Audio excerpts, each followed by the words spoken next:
Oi, pessoal, tudo bem? Hoje a gente vai mergulhar fundo no universo da radiologia. Pensa comigo, um raio-x parece algo simples, né? Mas por trás de cada imagem perfeita existe uma arte, uma ciência, uma precisão que é simplesmente incrível. E é isso que a gente vai desvendar hoje.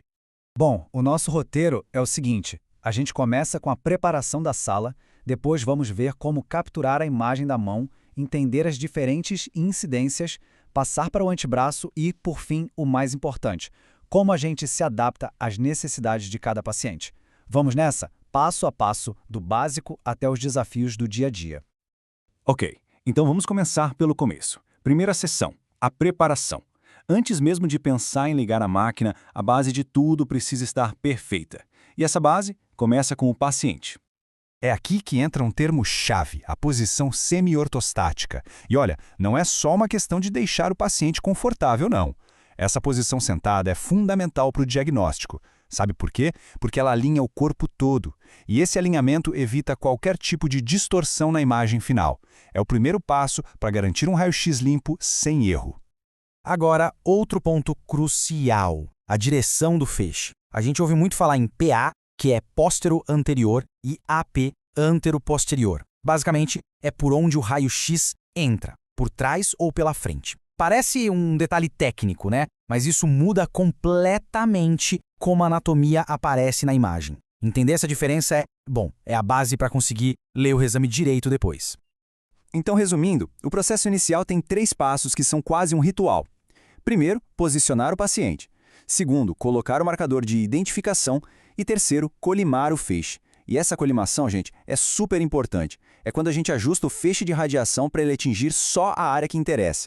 Isso não só melhora a qualidade da imagem, mas principalmente protege o paciente, diminuindo a exposição. É segurança e qualidade andando juntos. E falando em marcador, tem uma regra que é sagrada, não pode esquecer nunca. O marcador vai sempre do lado direito do paciente, não do técnico, do paciente. Parece óbvio, mas isso evita uma confusão danada e garante que a imagem esteja orientada corretamente. Pensa no perigo de um diagnóstico errado por causa de um lado trocado. Então é isso, marcador sempre à direita do paciente. Beleza, com a base bem entendida, vamos para a parte prática. Seção 2. Vamos ver como fazer o raio-x de uma mão, aplicando tudo isso que a gente conversou. Certo. E para um raio-x de mão, onde exatamente a gente aponta o raio central? O alvo é a terceira articulação metacarpofalangiana. Falando de um jeito simples, é bem ali na base do dedo do meio. Mirar nesse ponto específico é o que vai garantir que a imagem pegue toda a mão, do pulso até a pontinha dos dedos, com tudo nítido e bem detalhado. E o que precisa aparecer na foto? Tudo isso aqui. As falanges, que são os ossos dos dedos, os metacarpos, na palma da mão, os carpos, que são os ossinhos do pulso, e olha que importante, pelo menos uns 2/3 do finalzinho do rádio e da ulna, os ossos do antebraço.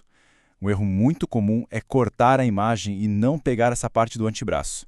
Sem ela, a avaliação do punho fica incompleta e o diagnóstico pode ser prejudicado. Ok, agora vamos para a terceira sessão. Uma coisa certa na radiologia, uma imagem, só de um ângulo só, quase nunca é o suficiente. É como tentar entender um objeto olhando só de frente. A gente precisa de diferentes ângulos, ou incidências, porque cada um revela uma parte da história. E a tecnologia que a gente usa para capturar essas imagens também mudou muito. Basicamente, hoje temos 2 principais. O CR, que é a radiografia computadorizada, e o DR, a digital. No CR, a gente usa um cassete, dá para planejar e colocar várias imagens numa placa só, mas depois tem que processar. Já o DR é outra história. A imagem aparece na tela na hora. É muito mais rápido. Para uma emergência, por exemplo, essa agilidade do DR faz toda a diferença do mundo. O diagnóstico sai muito mais rápido. Tá, mas e quando o paciente não consegue esticar os dedos completamente? Como a gente faz um perfil da mão, é um desafio comum.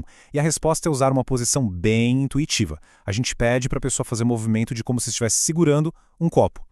E essa posição de segurar o copo tem alguns segredinhos. O paciente faz aquele formato de C com a mão. O mais importante é garantir que o polegar fique paralelo ao dedo indicador, sem apontar para cima nem para baixo. Por quê?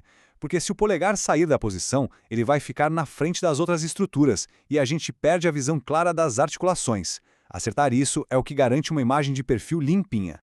Muito bem, agora que a gente já dominou a mão, vamos subir um pouco. Seção 4, vamos falar do antebraço.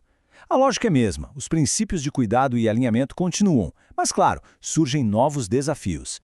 E antes de continuar, quero compartilhar essa frase que para mim resume tudo. A máquina não sente dor, o paciente sente. Mova a máquina. Isso é o coração da nossa profissão. A gente sempre ajusta o equipamento ao paciente e nunca, em hipótese alguma, força um paciente a ficar numa posição que cause dor. Isso é inegociável. Falando do antebraço, por que a gente quase sempre faz a imagem em AP, ou seja, de frente? A resposta está aqui, bem visual. Em AP, o rádio e a una ficam bonitinhos, paralelos como eles são de verdade. Agora, se a gente fizesse em PA, de costas, eles se cruzam, fazem uma espécie de X. E qual o problema disso? Esse cruzamento pode esconder uma fratura pequena ou atrapalhar a gente a ver se os ossos estão alinhados. Por isso, o padrão é AP. E para fazer o perfil do antebraço, o número mágico é 90. 90 graus, cravados. O cotovelo precisa estar dobrado nesse ângulo perfeito para a gente ter uma imagem lateral de verdade. Não é mais ou menos, não é 80 nem 100.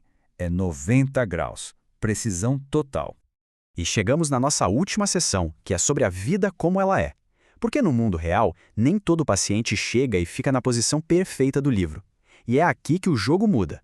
É nessas horas que a habilidade e o jogo de cintura do profissional brilham. Paciente com trauma, aqui o cuidado tem que ser redobrado. A regra número 1 é mexer o mínimo possível. A gente faz uma primeira imagem, piloto, do jeito que o paciente está. Se tem suspeita de fratura, nem pensar em forçar o posicionamento padrão. A gente faz o que dá e fundamental, anota tudo, descreve a situação para o médico. A comunicação aqui é tudo.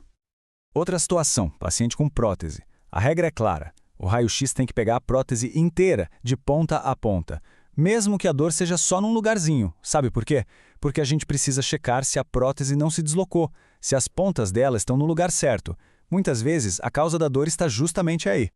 E se acontece de o paciente ser muito alto e na distância padrão de 1 metro a imagem corta o punho ou o cotovelo?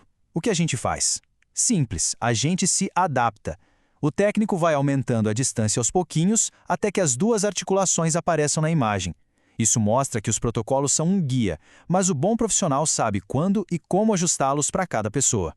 Então, para a gente amarrar tudo, aqui ficam as regras de ouro. Primeiro, o conforto do paciente é prioridade máxima, sempre. Segundo, incluir as articulações acima e abaixo da área que a gente está estudando. Terceiro, posicionar o corpo todo, não só o braço ou a perna. E por último, na dúvida, pergunte, comunique, anote tudo. Seguir isso garante uma imagem boa, segura e que realmente ajuda no diagnóstico. Então, fica a reflexão. Se o técnico de radiologia é uma espécie de fotógrafo, o que essa foto final realmente conta? Ela conta muito mais do que uma história sobre ossos. Ela é um pedaço da história de uma pessoa. Uma história capturada com muita técnica, com muita precisão, mas que, no fundo, precisa ser contada como uma coisa essencial: empatia.